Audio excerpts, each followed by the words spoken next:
Hi students, आपका physics की class में स्वागत। अब आज आप एक नया टॉपिक पढ़ेंगे, सुपर कंडक्टर। सुपर कंडक्टर का मतलब क्या होता है? ऐसा चालक जिसका प्रतिरोध शून्य हो तो उसमें विद्युत धारा के मार्ग में कोई रुकावट नहीं। और ऐसे कंडक्टर है ना, जब जिसका शून्य हो जाए प्रतिरोध, तो उसमें धारा प्रवाहित करने पर वह धारा सदैव के लिए प्रवाहित होती रहेगी। यदि ऐसा हो जाए तो कितना अच्छा होगा, पर ऐसा संभव नहीं है। अभी देख रहे हैं कि यदि प्रतिरोध कभी किसी चालक का शून्य हो जाएगा तो उसमें एक बार धारा प्रवाहित कर दी जाए तो वह धारा कभी यानी ऑलवेज चलती रहेगी, कभी खत्म नहीं होगी। पर प्रत्येक चालक का कुछ न कुछ प्रतिरोध होता है, इसलिए धारा ऊर्जा के रूप में क्षयित हो जाती है। इसके कारण विद्युत धारा को लगातार प्रवाहित करने के लिए हमें अलग से विभवांतर स्थापित करना पड़ता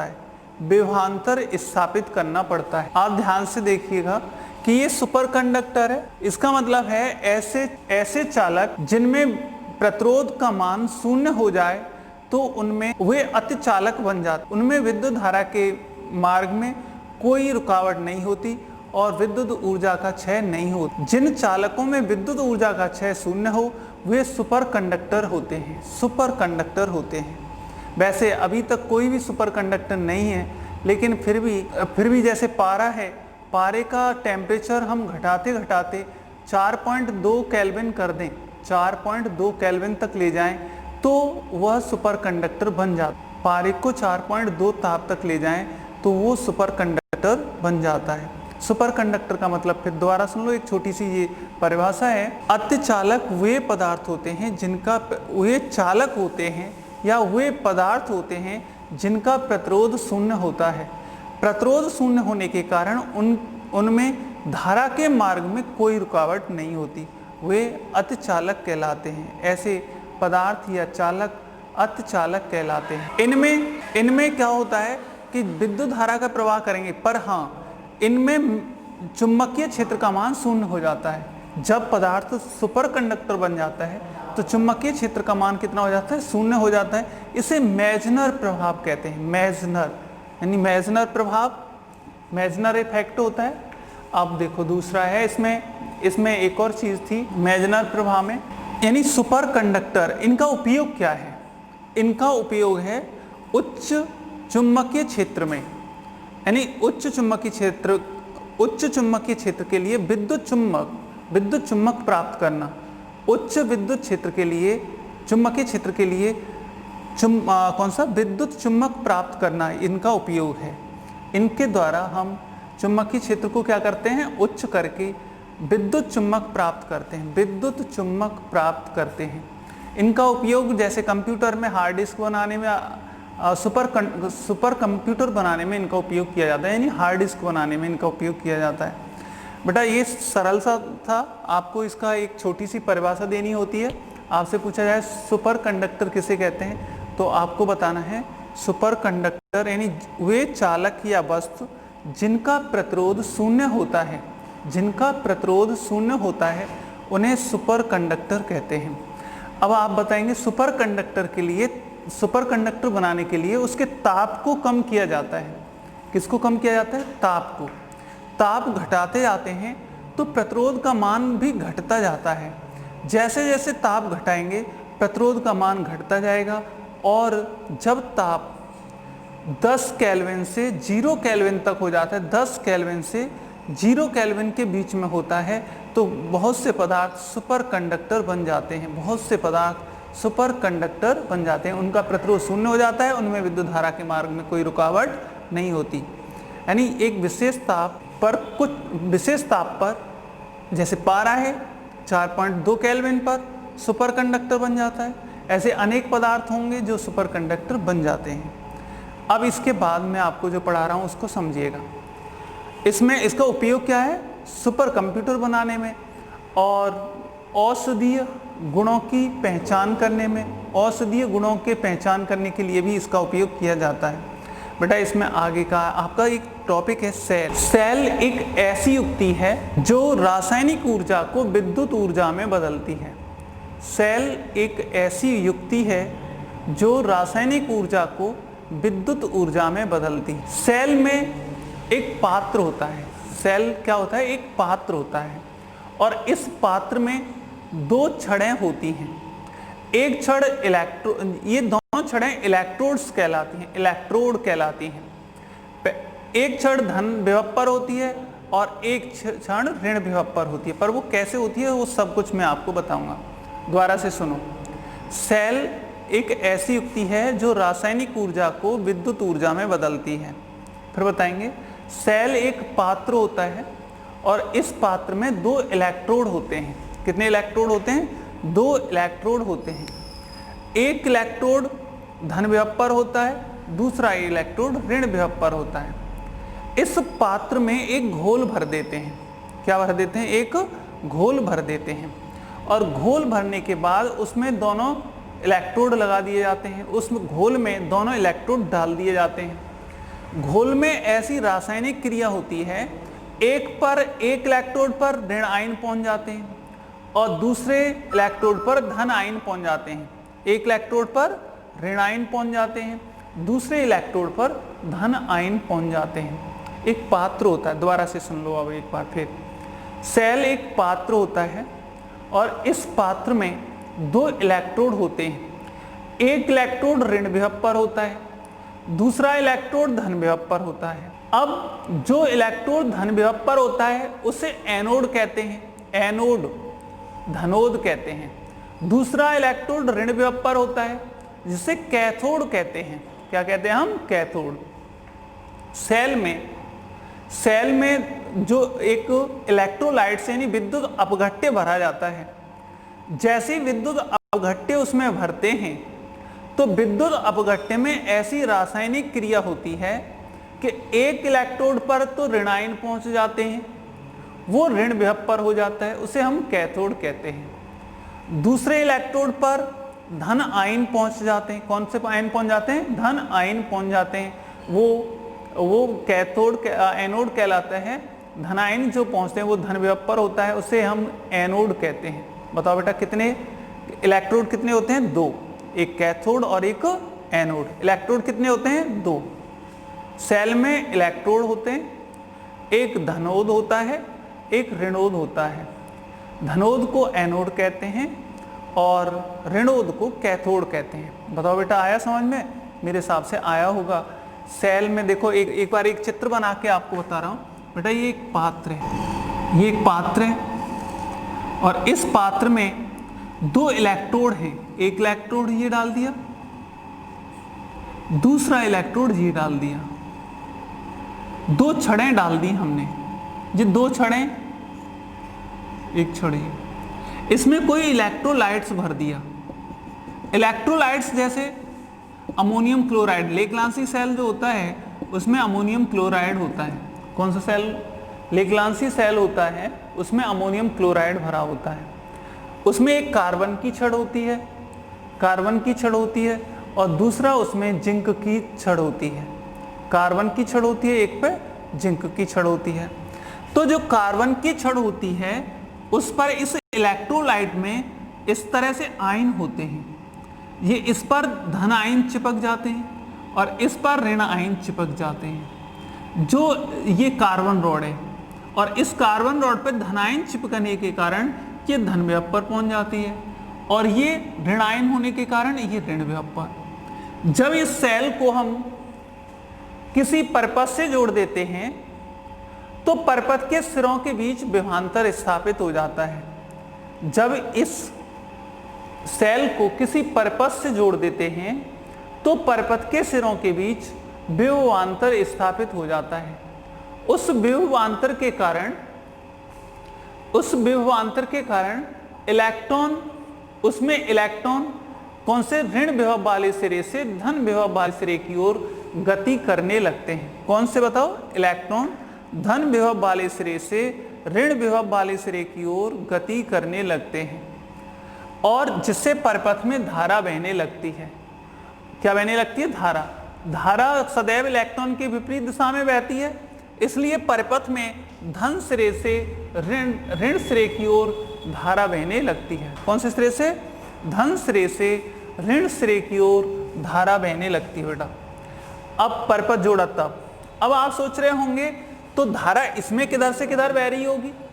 इसमें धारा ऋण विभव वाले सिरे से भाई धन से ऋण पर परपथ में गई और परपथ से होके इस पर आई। तो जबकि सेल में जो धारा बहती है वो ऋण विभव वाले सिरे से धन विभव वाले सिरे की ओर धारा बहती है, जबकि परपथ में बता बेटा, परपथ में धन विभव वाले सिरे से ऋण विभव वाले सिरे की ओर धारा बहती है, जबकि सेल में धारा ऋण विभव वाले सिरे से धन विभव वाले सिरे की ओर बहती है। अब आप सोच रहे होंगे कि इलेक्ट्रॉन, क्या इसमें इलेक्ट्रॉन चलते हैं? इस घोल में भी, इस घोल में तो आयन चलते हैं। क्या चलते हैं बताओ बेटा? आयन। अब आप सोच रहे होंगे कि जब आयन चलते हैं तो ये आयन, इस पे इलेक्ट्रॉन आया, उन इलेक्ट्रॉनों को इसका ये धन आयन क्या कर देगा? उदासीन कर देगा। और उदासीन करने पर और इधर जो इलेक्ट्रॉन की कमी हो जाती है, इसको यानी यहाँ पे इलेक्ट्रॉन आए, इलेक्ट्रॉन की क्या कमी हो जाएगी, जिससे कमी होने के कारण इस पर धन आयन और इस पर उतना ही ऋण आयन बन जाएगा और वो इलेक्ट्रॉन यहाँ से प्रोवाइड होकर इस पर पहुंच जाएंगे, इसकी ओर चलेंगे। इस तरह से यहाँ पे इलेक्ट्रॉन उत्पन्न होते हैं, वो इलेक्ट्रॉन उधर से ऐसे करके चलते हैं, लेकिन इसमें आयन ही चलते हैं। इसमें क्या चलते हैं बताओ? आयन। अब आप देखिएगा, दोबारा सुनो एक बार फिर। सेल एक पात्र होता है, इसमें दो इलेक्ट्रोड होते हैं। एक इलेक्ट्रोड धन विभव पर होता है जिसे हम एनोड कहते हैं, धनोद कहते हैं। दूसरा इलेक्ट्रोड ऋण विभव पर होता है। ऋण विभव पर जो होता है उसे हम कैथोड कहते हैं, उसे ऋणोद भी कहते हैं। इस पात्र में एक इलेक्ट्रोलाइट भरा रहता है। कौन सा भरा रहता है? इलेक्ट्रोलाइट। इलेक्ट्रोलाइट भरा है इसमें, और इलेक्ट्रोलाइट को बोलते हैं विद्युत अपघट्य भरा होता है। विद्युत अपघट्य भरने से इसमें आयन उत्पन्न होते हैं। जो धनायन होते हैं वो एनोड पर चिपक जाते हैं और जो ऋणायन होते हैं वो कैथोड पर चिपक जाते हैं, जिससे एनोड धन विभव पर हो जाता है, कैथोड ऋण विभव पर हो जाता है। इसके टर्मिनलों के बीच ई होता है, सेल का विद्युत वाहक बल होता है। क्या होता है? सेल का विद्युत वाहक बल होता है। जबकि जब इसे किसी परपथ के सिरों के बीच जोड़ देते हैं तो वो टर्मिनल वोल्टता में बदल जाता है। सेल के विद्युत वाहक बल का मान सदैव टर्मिनल वोल्टता से अधिक होता है। सेल के विद्युत वाहक बल का मान टर्मिनल वोल्टता से सदैव अधिक होता है जब परिपथ धारा ले रहा हो। बेटा सेल भी कितने प्रकार के होते हैं? दो प्रकार के होते हैं। एक तो होता है प्राथमिक सेल। कितने सेल कितने प्रकार के होते हैं? दो प्रकार के। प्राथमिक सेल, प्राइमरी सेल। दूसरा होता है secondary cell. Secondary primary cell और दूसरा प्राइमरी सेल और दूसरा सेकेंडरी सेल। बेटा प्राइमरी सेल जो होता है वे सेल होते हैं जिन्हें आवेशित नहीं किया जा सकता। एक बार उसमें इलेक्ट्रोलाइट भर दिया तो उसे दोबारा हम आवेशित नहीं कर सकते। ये तब तक इलेक्ट्रोलाइट चलती रहती है, इनमें रासायनिक क्रिया चलती रहेगी, तब तक ये काम करेंगे और जब रासायनिक क्रिया खत्म हो जाएगी तो इनका चलना बंद हो जाएगा। जैसे डेनियल सेल, डेनियल सेल, कौन सा सेल? डेनियल सेल, और दूसरा लेकलांसी सेल। डेनियल सेल और लेकलांसी सेल। प्राथमिक सेल कौन से होते हैं बेटा? डेनियल सेल और लेकलांसी सेल। ठीक है। डेनियल सेल जो होता है वो स्टैंडर्ड सेल होता है। कौन सा सेल होता है? स्टैंडर्ड, यानी मानक सेल होता है। एक मानक सेल के रूप में प्लेटिनम या कैडमियम सेल का भी हम उपयोग करते हैं। किसका? कैडमियम सेल का भी उपयोग करते हैं।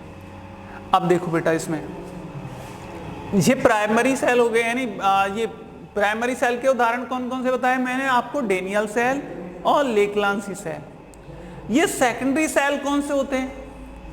सेकेंडरी सेल जो होते हैं वो रिचार्जेबल होते हैं, उन्हें दोबारा आवेशित कर सकते हैं। जैसे सीसा संचायक बैटरी, सीसा संचायक सेल जो होते हैं उन्हें दोबारा आवेशित किया जा सकता है, दोबारा आवेशित किया जा सकता है। उन्हें द्वितीयक सेल कहते हैं। कौन से सेल कहते हैं? द्वितीयक सेल। प्राथमिक सेल और द्वितीयक सेल। बेटा उन्हें वे सेल जिन्हें आवेशित नहीं किया जा सकता वे प्राथमिक सेल, वे सेल जिन्हें आवेशित किया जा सकता है उन्हें द्वितीयक सेल, पुनः आवेशित किया जा सकता है उन्हें द्वितीयक सेल कहते हैं। द्वितीयक सेल का उदाहरण बताओ, सीसा संचायक सेल। सीसा संचायक सेल कौन सेल? एक आता है फिर सेल में और बैटरी में क्या अंतर है? एक सेल होता है और एक बैटरी होता है। सेल को भी हम बैटरी कहते हैं, परंतु सेलों की युग्म को बैटरी कहा जाता है। यानी एक से अधिक सेल जुड़ रहे हों तो उसको बैटरी कहा जाता है। सेल में और बैटरी में क्या अंतर है? दोबारा से सुन लो, सेल और बैटरी में ये अंतर है, दोनों ही में रासायनिक क्रियाएं होती हैं, सेल में भी और बैटरी में भी, बस इतना फर्क है, सेलों की युग्म को बैटरी कहते हैं। मतलब एक से अधिक सेल जिस जगह पे लग रहे हों उसको हम बैटरी कहेंगे। अब हमारे घरों में जो सीसा संचायक बैटरी होती है, यानी जो बैटरी होती है जो इन्वर्टर से, ट्रैक्टर में, कार में, इन सब में लगी होती है, उन्हें सीसा संचायक बैटरी कहते हैं। उनमें सेल लगे होते हैं, पता है आपको, उनमें कई सेल होते हैं, उन सेलों के द्वारा वो बैटरी का निर्माण होता है। इस प्रकार आपको सेल के बारे में बताया। बताओ बेटा, एक बार फिर मैं रिपीट कर रहा हूं, सेल किसे कहते हैं? सेल एक ऐसी युक्ति है जो रासायनिक ऊर्जा को विद्युत ऊर्जा में बदलती है। फिर आपको बताना है सेल में दो इलेक्ट्रोड्स होते हैं। सेल में क्या होते हैं? दो इलेक्ट्रोड्स होते हैं। एक इलेक्ट्रोड्स धन विभव पर होता है, दूसरा इलेक्ट्रोड्स ऋण विभव पर होता है। ये दोनों इलेक्ट्रोड एक सेल के एक पात्र में बंद होते हैं और पात्र में इलेक्ट्रोलाइट भरा होता है और उस इलेक्ट्रोलाइट में ये दोनों इलेक्ट्रोड पड़े होते हैं। ये दोनों इलेक्ट्रोड पड़े होते हैं। सेल के जो आपको इलेक्ट्रोलाइट्स भरा होता है उसमें कुछ रासायनिक क्रिया होती हैं, वो केमिस्ट्री में सर समझाएंगे आपको। इसमें कुछ रासायनिक क्रियाएं होती हैं और उस क्रिया में कैथोड पर ऋणायन और एनोड पर धनायन आ जाते हैं। कैथोड पर ऋणायन और एनोड पर धन आयन आ जाते हैं, जिससे कैथोड तो हो जाता है ऋण विभव पर और एनोड हो जाता है धन। जब इसे किसी परिपथ के सिरों के बीच जोड़ देते हैं, जब सेल को किसी परिपथ के सिरों के बीच जोड़ देते हैं तो परिपथ के सिरों के बीच विभवांतर स्थापित हो जाता है। विभवांतर के स्थापित होने से इलेक्ट्रॉन एक स्थान से दूसरे स्थान की ओर, यानी ऋण विभव वाले सिरे से धन विभव वाले सिरे की ओर गति करने लगते हैं। क्या करने लगते हैं बेटा? गति करने लगते हैं, जिससे परिपथ में धारा बहने लगती है इलेक्ट्रॉन के विपरीत दिशा में। धारा धन विभव वाले सिरे से ऋण विभव वाले सिरे की ओर बहती है, जबकि सेल में धारा ऋण विभव वाले सिरे से धन विभव वाले सिरे की ओर बहती है। इस प्रकार सेल कार्य करता है। सेल दो प्रकार के होते हैं बेटा, प्राथमिक सेल और द्वितीयक सेल। प्राइमरी सेल जो होते हैं वे होते हैं नॉन रिचार्जेबल होते हैं, उनमें एक बार इलेक्ट्रोलाइट भर दिया और वो जब तक चलते रहेंगे जब तक उनमें रासायनिक क्रिया होगी और फिर वो खत्म हो जाएंगे। और फिर दूसरे वाले सेकेंडरी सेल वे सेल होते हैं जिन्हें दोबारा से रिचार्ज किया जा सकता है, दोबारा से रिचार्ज कर सकते हैं। ऐसे जैसे सीसा संचायक सेल यानी बैटरी, सीसा संचायक सेल। बैटरी क्या होती है फिर आप जानते होंगे? बैटरी सेलों के युग्म को जिसमें दो या दो से अधिक, यानी एक से अधिक कह दो, या दो से अधिक, यानी दो तो है ही, या दो से अधिक हों। हम कह रहे हैं एक से अधिक, तो भी वही बात है, एक से अधिक सेलों की युग्म को बैटरी कहते हैं। बेटा आपको समझ में आया होगा।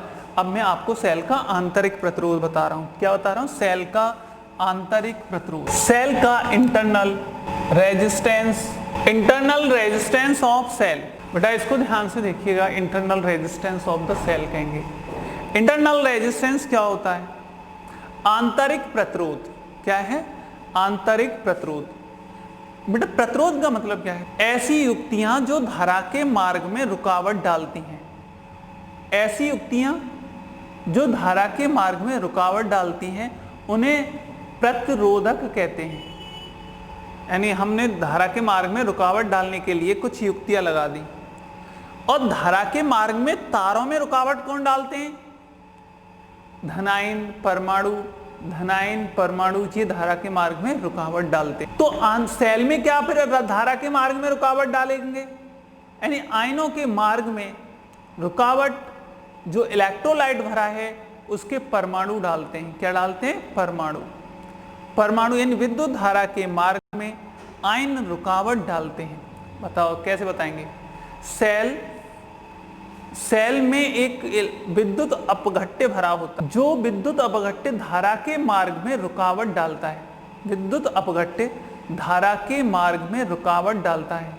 इस रुकावट को आंतरिक प्रतिरोध कहते हैं। इस रुकावट को सेल का आंतरिक प्रतिरोध कहते हैं। दोबारा सुनो, प्रत्येक सेल में विद्युत अपघट्य भरा होता है। जब सेल से धारा ऋण विभव वाले सिरे से धन विभव वाले सिरे की ओर बहती है तो इलेक्ट्रोलाइट के परमाणु और आयन धारा के मार्ग में रुकावट डालते हैं। परमाणु और आयन धारा के मार्ग में रुकावट डालते हैं। इसे सेल का आंतरिक प्रतिरोध कहते हैं। इस रुकावट को सेल का आंतरिक प्रतिरोध कहते हैं। बताओ बेटा, दोबारा से सुनना एक बार फिर। प्रत्येक सेल में क्या भरा होता है? प्रत्येक सेल में इलेक्ट्रोलाइट भरा होता है, विद्युत अपघट्य भरा होता है। विद्युत अपघट्य में इलेक्ट्रोड पड़े होते हैं। क्या पड़े होते हैं? इलेक्ट्रोड्स पड़े होते हैं। इलेक्ट्रोड मतलब कैथोड और एनोड पड़े होते हैं। सेल में धारा ऋण विभव वाले सिरे से धन विभव वाले सिरे की ओर बहती है। ऋण विभव वाले सिरे से धन विभव वाले सिरे की ओर बहती है। जब धारा एक इलेक्ट्रोड से दूसरे इलेक्ट्रोड पर जाती है, किसके द्वारा? इलेक्ट्रोलाइट्स के द्वारा। तो इलेक्ट्रोलाइट यानी विद्युत अपघट्य के द्वारा। तो विद्युत अपघट्य के परमाणु और आयन धारा के मार्ग में रुकावट डालते हैं। धारा के मार्ग में रुकावट डालते हैं। इस रुकावट को आंतरिक प्रतिरोध कहते हैं। आंतरिक प्रतिरोध देखो बेटा, ये एक किताब में आंतरिक प्रतिरोध स्मॉल r बराबर r समानुपाती CID बटे 8 CID बटे 8। कितना सरल। C ते यहाँ पे ये जो C है इसका सांद्रता ये धारा, ये प्लेटों के बीच की दूरी, प्लेटों के बीच की दूरी, ये क्षेत्रफल, प्लेटों का क्षेत्रफल और ये टेम्परेचर। R समानुपाती धारा I, R समानुपाती प्लेटों के बीच की दूरी D।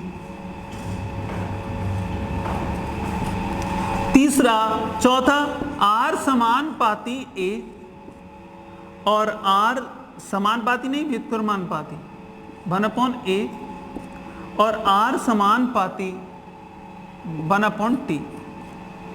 इसको कैसे बताओ? ये सांद्रता किन किन चीजों पे निर्भर करती है?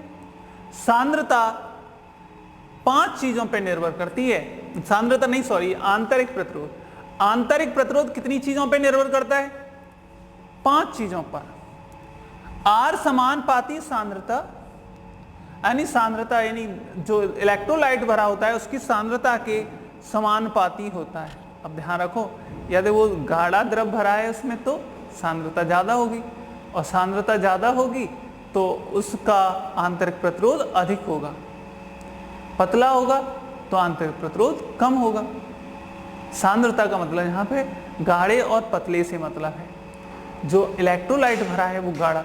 आपको पता है जो हमारे घड़ी में सेल लगते हैं, है ना, रिमोट में सेल लगते हैं, उनमें शुष्क अमोनियम क्लोराइड भरा होता है, चिपचिपा अमोनियम क्लोराइड। वो सांद्रता उसकी अधिक है। जबकि लेग्लांसी सेल जो बनता है उसमें अमोनियम क्लोराइड का घोल उसमें भी भरा होता है, उसकी सांद्रता कम होती है।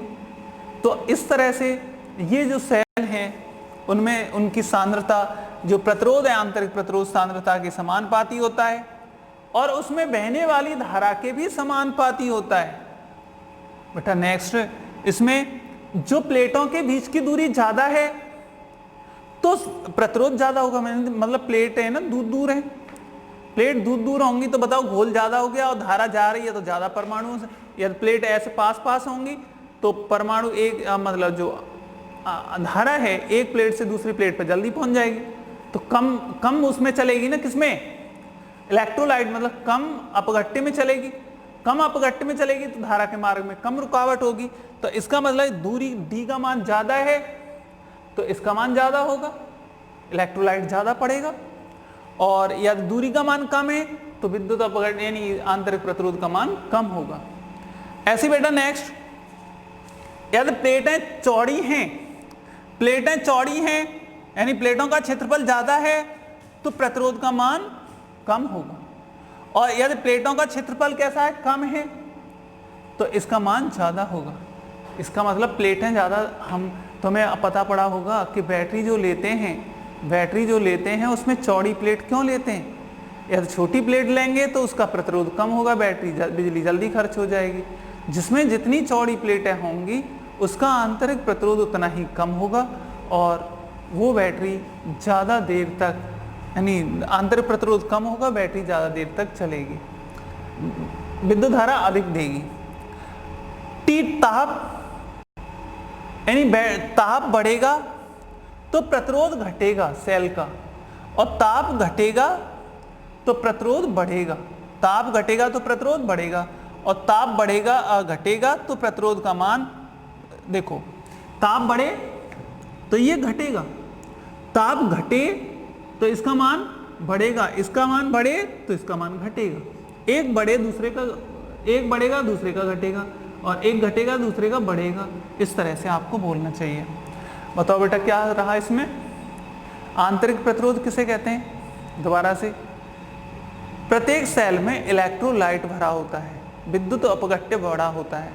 विद्युत अपघट्य धारा के मार्ग में रुकावट उत्पन्न करता है। विद्युत अपघट्य धारा के मार्ग में सेल में रुकावट उत्पन्न करता है, इसे सेल का आंतरिक प्रतिरोध कहते हैं। सेल का आंतरिक प्रतिरोध। अब बेटा एक फिर परिभाषा, छोटी छोटी परिभाषाएं आती हैं। क्या पूछेगा पहले, सेल किसे कहते हैं। सेल आपसे ये नहीं पूछेगा, प्रैक्टिकल वाला पूछेगा सेल कितने प्रकार के होते हैं। आपको बता देना दो प्रकार के, प्राइमरी और सेकेंडरी। प्राइमरी चार्जेबल होते हैं, सेकेंडरी प्राइमरी नॉन चार्जेबल होते हैं, और जो सेकेंडरी होते हैं वो चार्जेबल होते हैं। बस इतना फर्क है दोनों में। इसमें स्टैंडर्ड सेल कौन सा है, यानी मानक सेल कौन सा है। मानक सेल को डेनियल सेल कहते हैं। डेनियल सेल है, डेनियल सेल का विद्युत भाग 1.02 होता है, 1.018 वोल्ट होता है। कितना होता है, 1.018, इसे 1.02 भी कह देते हैं, वोल्ट होता है। सेल का क्या, विद्युत वाहक बल, सेल का विद्युत वाहक बल है ना। ये स्टैंडर्ड सेल है। सेल पूरी तरह से सड़ जाएगा, उसमें से पूरा इलेक्ट्रोलाइट खत्म हो जाएगा। जब तक उसमें इलेक्ट्रोलाइट रहेगा तब तक उसका विद्युत वाहक बल 1.02 ही रहेगा, इसलिए उसे स्टैंडर्ड सेल कहते हैं। यानी मरते मरते मर जाएगा, लेकिन जब तक मरेगा तब तक उसका विद्युत वाहक बल 1.02 ही रहेगा, इसलिए उसे स्टैंडर्ड सेल कहते हैं। अब देखो बेटा इसके बाद उसका लेक-लांसी सेल का 1.45 या 1.5 ही लिख देते हैं, 1.45 या 1.5 ही लिख देते हैं। किसका बताओ बेटा, लेक-लांसी सेल का। आपको पता होगा लेक-लांसी सेल और शुष्क सेल में क्या अंतर है। लेक-लांसी सेल में बस है दोनों ही लेक-लांसी सेल। लेक-लांसी सेल में पतला अमोनियम क्लोराइड होता है, शुष्क सेल में गाढ़ा अमोनियम क्लोराइड होता है, बस इतना फर्क है। अब देखो बेटा फिर मैं आपको बता रहा, सेल एक ऐसी युक्ति है, फिर देख लो एक बार फिर, सेल एक ऐसी युक्ति है जो रासायनिक ऊर्जा को विद्युत ऊर्जा में बदलती है। सेल एक पात्र होता है, सेल एक पात्र होता है। इस पात्र में 2 इलेक्ट्रोड्स लगे होते हैं और इसमें विद्युत अपघट्य भरा होता है। विद्युत अपघट्य में ऐसी रासायनिक क्रिया होती है, विद्युत अपघट्य में ऐसी रासायनिक क्रिया होती है